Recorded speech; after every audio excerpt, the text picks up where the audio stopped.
Ini Rara, seorang anak berusia 3 tahun. Di usianya sekarang, Rara sudah bisa berkata, "Aku mau susu, boneka ini lucu banget," atau "Ayah kerja ya?" Tapi yang menarik, orang tua Rara sangat sibuk. Mereka jarang mengajak Rara berbicara. Rara juga tidak ikut playgroup atau les bahasa. Ia hanya menonton video anak-anak di TV atau YouTube. Jika melihat situasi ini dari sudut pandang teori behavioristik, seperti yang dikemukakan oleh Skinner, maka kemungkinan besar Rara akan mengalami hambatan dalam perkembangan bahasanya. Tapi kenyataannya, walaupun Rara jarang mendapat stimulasi verbal yang intensif dari orang tuanya, ia tetap mampu berbahasa dengan baik sesuai dengan struktur bahasa yang benar. Nah, inilah titik di mana teori universal grammar dari Chomsky menjadi sangat relevan.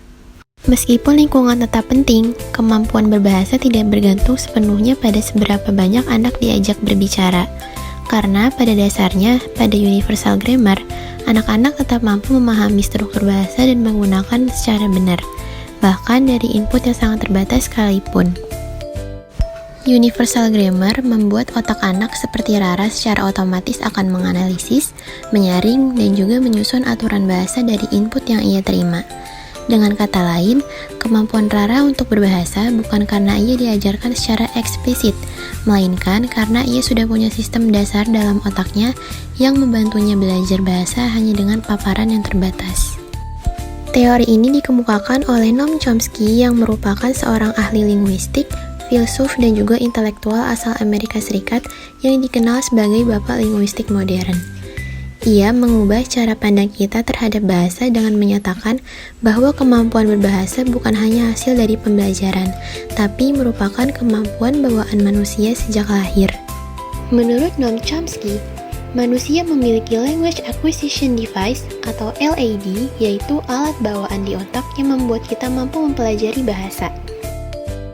Chomsky percaya bahwa anak tidak belajar bahasa hanya dari meniru, tapi karena ada sistem bawaan yang memproses input bahasa dan membentuk aturan sendiri. Nah, kasus Rara mendukung teori ini. Meskipun minim stimulasi dari lingkungan, Rara tetap bisa memahami dan membentuk kalimat karena LAD bekerja secara alami. Kemampuan ini sulit dijelaskan oleh teori behavioristik seperti milik Skinner, yang menyatakan bahwa bahasa terbentuk dari kebiasaan stimulus respons. Tapi, Rara tidak hanya cukup mendapatkan itu.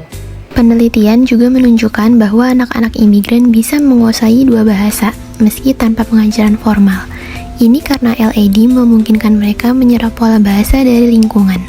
Chomsky pernah berkata, "A child will develop a grammar, even from imperfect input." Hal ini menunjukkan bahwa input tak harus sempurna, karena otak anak sudah mampu menyusunnya sendiri.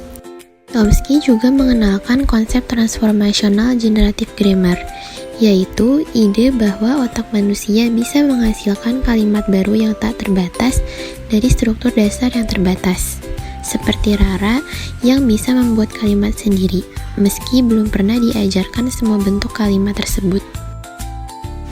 Kasus Rara menunjukkan bahwa bahasa bukan hanya soal lingkungan, tapi juga soal potensi bawaan. LAD memungkinkan anak memahami struktur bahasa meskipun inputnya terbatas. Sebagai calon psikolog, penting bagi kita memahami bahwa perkembangan bahasa anak adalah kombinasi antara faktor internal dan juga eksternal. Kita tidak hanya melihat apa yang anak dengar, tapi juga bagaimana otaknya merespons. Sekian pemaparan studi kasus dari teori Chomsky. Semoga video ini bermanfaat dan menambah wawasan bagi kita semua.